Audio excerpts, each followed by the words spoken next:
Hi everyone, welcome to week one.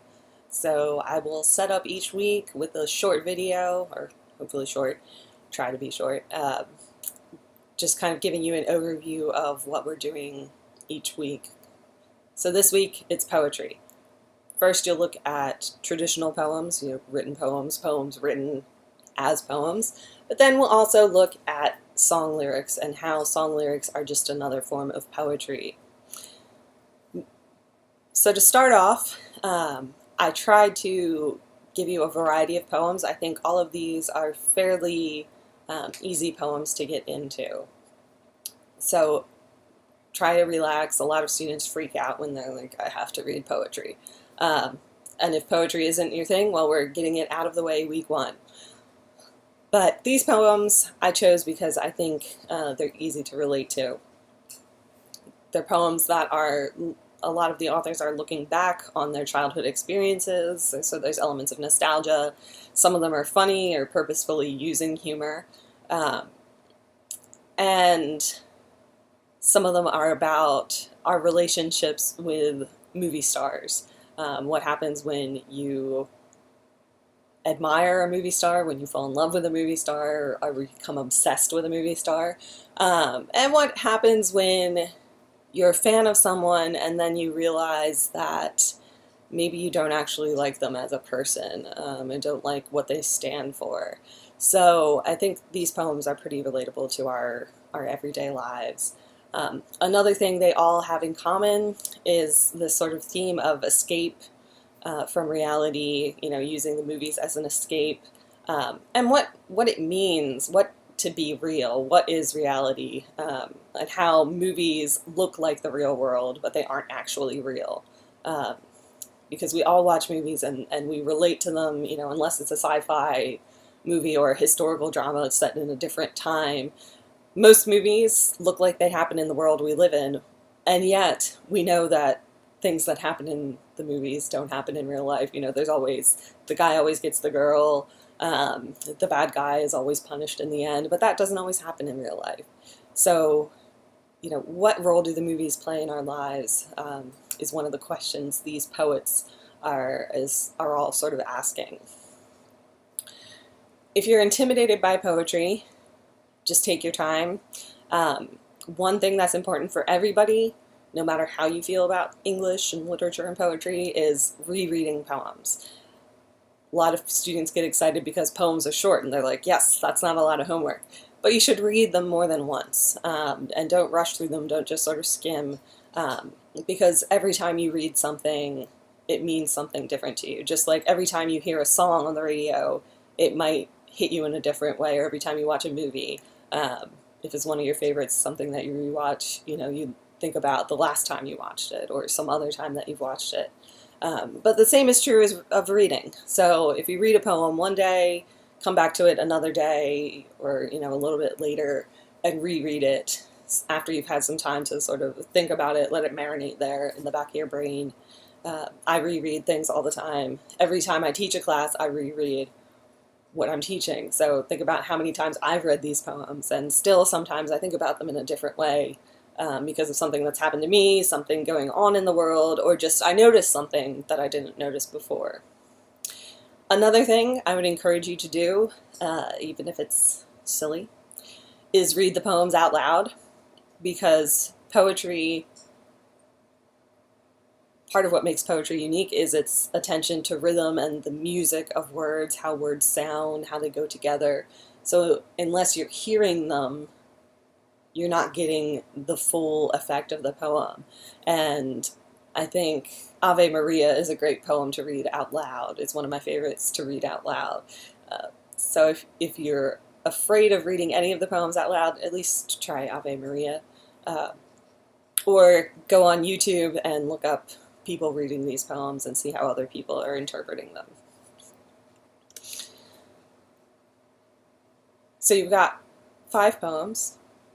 And they're all a little bit different.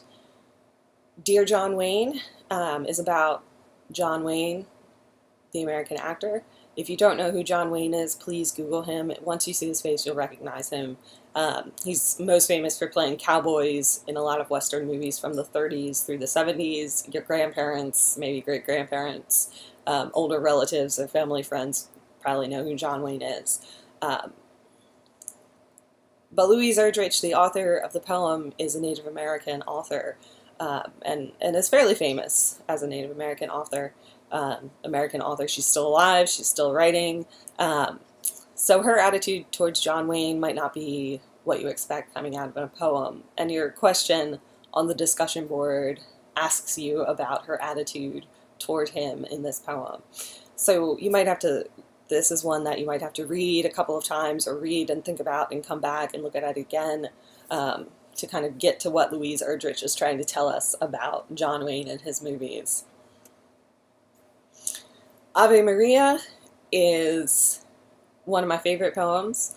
I think it's a poem that uses humor in a really good way, because poems can be funny. People think of poetry as serious, but it doesn't have to be. And Frank O'Hara wrote this poem. He was working in New York. He had a day job as he was trying to be a poet, and he would go on his lunch break and sort of write about what he saw going on around him.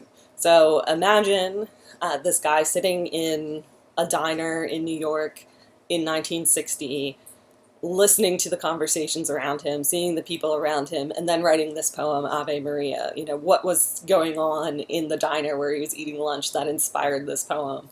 I think this is a poem that you can really, that paints a very vivid picture, that you can really imagine the speakers, the kind of characters of the poem and what's going on in it. So it's one of my favorites. I hope you enjoy it. Popcorn is a little bit more challenging poem. Linda Paston uses a lot of allusions in it, and the question that I have in the discussion board is about one of those allusions. But she also talks about B-grade movies, or B movies, which are bad movies. The B is not for bad, but back in the 40s, 30s, 40s, 50s, movies used to be sort of ranked by how good they were, not in terms of, you know, our ratings that we have today, PG, PG-13, R. No, these are different. This is completely different from, or separate from that sort of thing. So A movies were like blockbuster movies, Oscar winners, and B movies were kind of not so good movies. They didn't have a great big budget. They didn't have the top actors, and this is also where, you know, the term A-list actor comes from. A-list actors were in A movies, not in B movies. So she talks about B movies. She also mentions Humphrey Bogart in the poem, and if you don't know Humphrey Bogart, please Google him as well. He was a famous star in the 50s, 40s, 50s, 60s. So it's always important, if you come across a word or a name of a person or a place that you don't know, always Google that. I Google stuff all the time. When I teach class face-to-face, I always, you know, am asking students to Google something. If something comes up that nobody has looked up, I say, well, then we're going to Google this together. Because if you just skip over what you don't know, then you're missing part of the story. You're missing part of the point. So when Paston is talking about trying to look like Humphrey Bogart, well, it's important to know what Humphrey Bogart looked like, right? To know what you're trying to imitate, or what the person in the poem is trying to imitate. So down to the last two. We've got another fun one, Love and Marilyn Monroe. The discussion board question asks you to talk about what you knew about Marilyn Monroe before versus how Delmore Schwartz describes her in the poem, and how you feel about her now. But this is sort of a homage to Marilyn Monroe, but it's also a little funny. It's a little bit tongue-in-cheek, you know, so what does it mean to make a very serious poem, or take a very serious poetic form and make it about a pop star? Um, you know, that's what Delmar Schwartz was getting at in this poem is, so why does poetry have to be seen as very serious art or reserved for certain serious subjects? Why can't poetry be about someone like Marilyn Monroe? Um, so you'll see him, you know, praising all of her finer qualities in the poem. And it's another fun one. The last poem is Movie House by John Updike, who's from my homeland, Pennsylvania. He actually went to the same school as my boyfriend's grandmom, only at different times. So, but that doesn't mean I love John Updike or anything. It's not, I'm not required to like him. But he's, you know, writing about going to the movies as a child. So he's writing about a very different time, a different time period for movies and for movie theaters. So in the discussion board, there's a link for you to look at what movie theaters used to look like, because they looked very different from how they look now. Movie theaters now are kind of very boring looking buildings, but back in the day that wasn't the case. So please make sure you look through those links. If some of you live in older towns, they might have preserved theaters.